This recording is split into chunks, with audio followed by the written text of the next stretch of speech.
We are all products of our habits. The little things we do, the choices we make, they are all shaping who we are. So if you feel stuck or not feeling your best, then I've got you. Here are some of the habits that you can adopt that will transform your life regardless of where you are in life. Gratitude. There is this quote that stuck with me by Roy Bennett. Grateful people are happy people. The more things you are grateful for, the happier you will be. Gratitude is such a positive emotion, and when we practice gratefulness, it has a psychological positive impact to our well-being and self-esteem, and that makes us feel positive and optimistic about the world. I used to think that gratitude was a bunch of nonsense, but since I incorporated practicing being grateful as part of my daily ritual, I have seen a big difference in how I view the world and how I feel about the world in general. I have become a more positive person and more optimistic person. Reading over screen time. If there was one habit that completely transformed my life last year, was to grab a book to read over using my phone or watching TV. When we're bored, it's so easy just to grab our phone, but the problem that I find myself in is that once I start doing that, the next thing I know, I just spend an hour stuck in the algorithm. I also was in a habit of grabbing my phone and started scrolling first thing in the morning, even before saying good morning to my partner. So once I realized that this habit of scrolling needed to stop, I replaced it with something else. So most time now when I'm bored, and I'm not saying all the time because I am not a perfect human being, instead of grabbing my phone or turn on the TV to watch a series, I instead grab a book, because at least I know with a book I am learning something new, which leads me to the next habit, which is learning something new. Knowledge is power, but not only that, it can make you a more interesting person, so you can have more interesting conversations with other people. And one of the benefits about learning something new that I don't really hear people talk about is that learning is a form of practicing your brain, and therefore research has shown that if you keep learning new skills and learning new knowledge, you have less chance of developing dementia. And it doesn't always have to be a strict knowledge-based learning. It could be learning to do things differently. Simple things, for example, learning to get from point A to point B using a different direction, or learning to cook the same dish using different recipes. Ask for help. We've been conditioned to feel that we must do everything on our own, and I think we can all agree that we feel that asking for help is a sign of weakness or a sign that we are not capable. But asking for help or support is actually basic human need. We are a social animal, and needing each other is part of it. If you look at companies, the person who runs the company or CEO will need help from everyone else, from their employees and their managers, in order to get all the work done.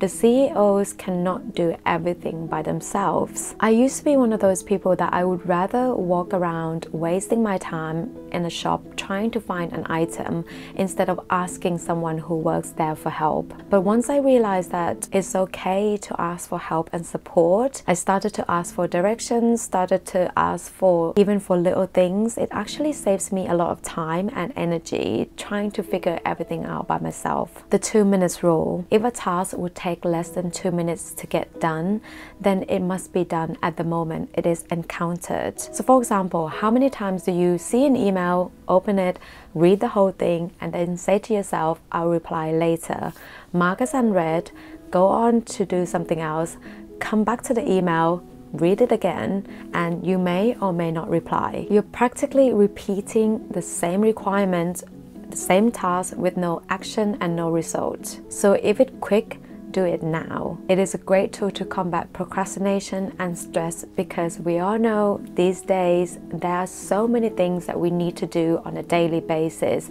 and the worst thing that you can do to yourself is the knowledge that you need to do something, but that thing hasn't been done, so you keep thinking about it. Consuming positive content. I am a big believer that if you think about something repeatedly, that then becomes your belief system, and that forms how you feel and how you view the world. Consuming negative content can leave us filled with negativity, anxiety, and stress, and once that is being done repeatedly, it can make you a negative person, and it can make you have a negative view about the world and can form a negative foundation of your belief system. And this is why I'm choosing to produce the content that I am producing now, the type of content that are positive.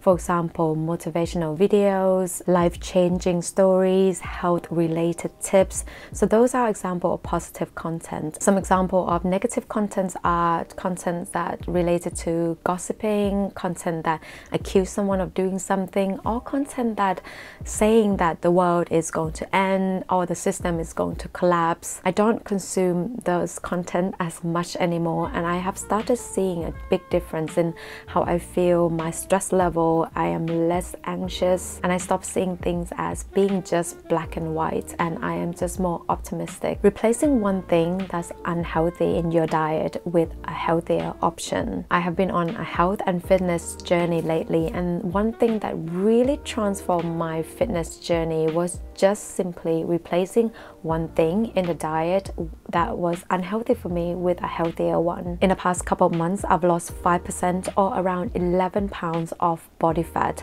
just pure body fat, while maintaining or slightly increasing my muscle mass.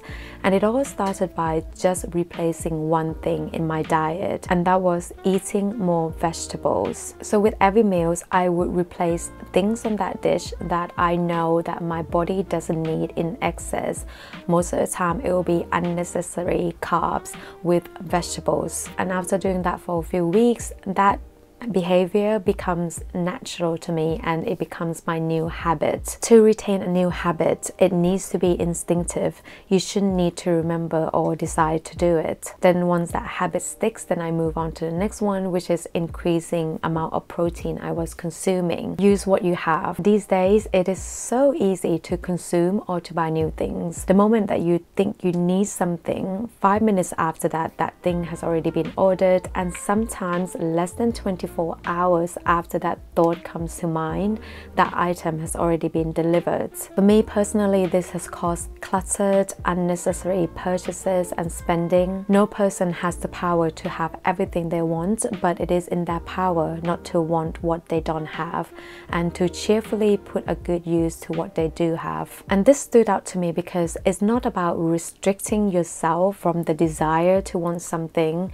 You know, it's natural for us to have desire to want something or have new things, but it is about finding a good alternative to what you want with what you already have. Some practical ways that I apply this is that when it comes to cooking new recipes, I sometimes skip out the ingredients that I don't have, or replacing the ingredients on the recipe with something that I already have. And most of the time the dishes still turn out to be delicious, and at the same time I'm also reducing waste, and that is a bonus. With content creation, for example, I used to have multiple big soft box lights. When those are broken, instead of buying new ones, I thought I would just make good use of what I already have, which are windows as a source of light, and it's just as good. Get into a habit to comfortably say no. I cannot tell you how this one small habit has improved the quality of my life and how I spend my time. Time is money, hence why this habit is so transformative. 6 years ago, when I moved to a different country, I didn't have any friends, so I felt like I had to be a people pleaser.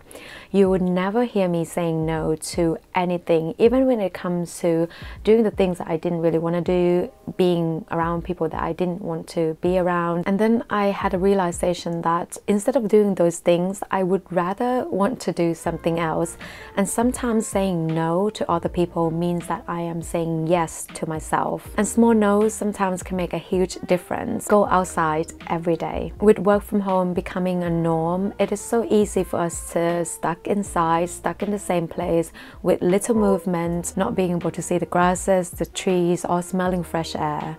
There's this idea called nature deficit disorder, which is the idea that human beings, especially children, are spending less time outdoors than they have in the past, and the belief that this change results in a wide range of behavioral problems. Time outdoors can have various numerous benefits such as improving your physical activity, boosting your moods, decreasing level of your stress and anxiety. That's all for me for today. I hope this year is going to be your year, and I wish you all the very best.